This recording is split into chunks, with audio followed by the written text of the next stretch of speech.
بسم اللہ الرحمن الرحیم۔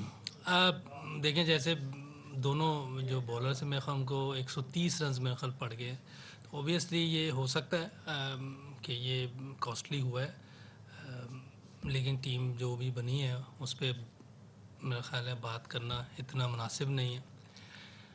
ہو سکتا ہے یہ اچھی بھی ہو سکتی تھی، بالنگ اچھی کر جاتے، ہم 270 بھی پکڑ لیتے تو شاید یہ بات نہ ہوتی، لیکن وہ اچھا کھیلے۔ ایک اچھا ٹریک تھا صبح بالنگ کے لیے، اس کے باوجود انہوں نے بڑی اچھی کرکٹ کھیلی۔ چیپمین کو کریڈٹ زیادہ ہے، وکٹ پہ کھڑا بھی رہا ہے اور ساتھ اس نے بعد میں ایک دم کور بھی کیا، اور وہ بھی بہت اچھا کھیلا ہے۔ ساتھ مچل آخر پہ ڈیبیوٹنٹ بہت اچھا کرکٹ کھیلا ہے۔ میرا خیال ہے کریڈٹ گوز ٹو دیم، بہت اچھا کھیلے وہ لوگ۔ اور آپ جو بات کہہ رہے ہیں اس کو بھی آپ کر سکتے ہیں، ڈسکس کر سکتے ہیں، لیکن اینڈ آف دا ڈے جو ٹیم بن گئی ہے اس پہ کوئی بات کرنا میں مناسب نہیں ہے۔ دیکھیں اس پہ اب یہ دیکھیں گے یہ کیا کرنا آگے، اگلے میچز میں کس طرح ہم پانچواں بولر جو ہے وہ کون سا کھیلے گا اور اس میں بینیفٹ ہمیں کیا ہوتا ہے۔ اوبیسلی اگر پراپر بولر کھیلے گا شاید وہ اتنے رنز نہ پڑے جتنے ہو گئے آج۔ باقی بولرز نے میرے خیال 60 کے اندر رنز دیے ہیں، کسی نے 50، کسی نے 45 ایسے دیے ہیں۔ تو میرا خیال ہے کہ یہ مینجمنٹ ضرور سوچے گی کہ اگلے میچ میں ہم نے کیا اپنا بالنگ اٹیک کیا کھلانا ہے، پورا بالر کھلانا ہے یا آل راؤنڈر کھلانا ہے ایک کوئی ایسی، دیکھیں کیا کرتے ہیں۔ یہ تو اگلے میچ سے پہلے جو میٹنگ ہوگی اس میں بات ہوگی۔ کوئی شک نہیں اس میں کہ 43 رنز ایکسٹرا یہ بہت زیادہ رنز ہوتے ہیں، اس کو بھی کنٹرول کرنا پڑے گا، اور بالر اس پہ دیکھیں گے، کوچز بھی دیکھیں گے کہ کس طرح ان چیزوں کو ہم کم کر سکیں تاکہ نیکسٹ ٹائم میں ہم اس ٹیم کو اتنے رنز نہیں دینے چاہیے تھے ہمیں، اس میں تو کوئی شک نہیں، لیکن ایک ٹائم پہ جو بیٹنگ جس طرح کی ہم لوگوں نے میچ کے بالکل ایسی جگہ پہ آ گئے تھے کہ میچ ایزی ہوتا جا رہا تھا، وہ 2 اوور میں 3 وکٹیں گر گئیں۔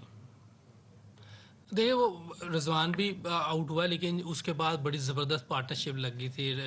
آغا نے آ کے جس طرح کی کرکٹ کھیلی، جو اس نے آ کے پیس کو اٹھایا ہے میچ کو، کہ 40 بال پہ جس طرح سے 50 کیا وہ میچ کو ایزی کر گیا تھا۔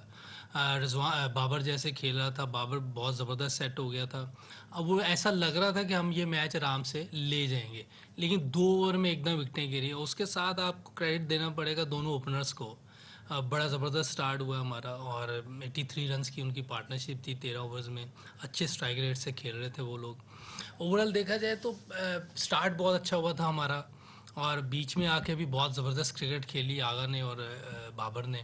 ایک میچ بالکل قریب لگ رہا تھا کہ ہم یہ میچ لے جائیں گے، لیکن انفارچونیٹلی جب بابر آؤٹ ہوا اس کے بعد لگاتار 2 وکٹیں گری، ایک رن آؤٹ ہو گیا، نیازی پہلی بال پہ آؤٹ ہو گیا تھا، اور کوئی اس کے ساتھ بیٹسمین رہا ہی نہیں آغا کے ساتھ کہ جو 9.5 رنز کی جو ایوریج چڑھ گئی تھی اس کو کیا جائے۔ تو کچھ چیزیں ایسی ہیں جو پازیٹیو ہیں، لیکن باقی چیزیں جو اور بہتر کریں گے انشاءاللہ۔ اور میرا خیال ہے ایز اے جو کوچنگ سٹاف ہے ہم اس پہ کوشش کریں گے کون سی چیزیں ہم اور بہتر کر سکتے ہیں۔ میں نے پہلے آپ سے کہہ دیا کہ جس طرح کا آغاز ہوا ہے بہت زبردست ہوا ہے، 83 کی پارٹنرشپ تھی 13 اوور میں اچھے اسٹرائک ریٹ کے ساتھ، اور اس کے بعد مڈل میں آغا کی بیٹنگ اور بابر نے جو بیٹنگ کی بہت زبردست پارٹنرشپ تھی، بہت زبردست کرکٹ کھیلی ہے۔ ایسی پارٹنرشپیں جو ہے میچ نکال کے لے جاتی ہیں، اور آلموسٹ لے گئے ہوئے تھے۔ یہ بھی کبھی کبھی ہوتا ہے کہ ایک دم آپ کی 3 وکٹیں گرتی ہیں، اور وکٹ دوسرے ٹائم پہ اچھا کھیل رہی تھی، مزے کا کھیل رہی تھی، بڑا اچھا بال آ رہا تھا بلے پر۔ ان کو بھی کریڈٹ جاتا ہے، انہوں نے کنٹینیو آپ کو ٹیسٹنگ موڈ پہ رکھا ہے، باؤنسرز کرتے رہے ہیں۔ ہائٹ ہے ان بولرز کی، انہوں نے ایج لیا اپنی ہائٹ کا اور اچھی جگہ پہ بال کرتے رہے ہیں، اس میں ان کو کامیابیاں بھی ملی ہیں، اس وجہ سے وہ میچ لے گئے۔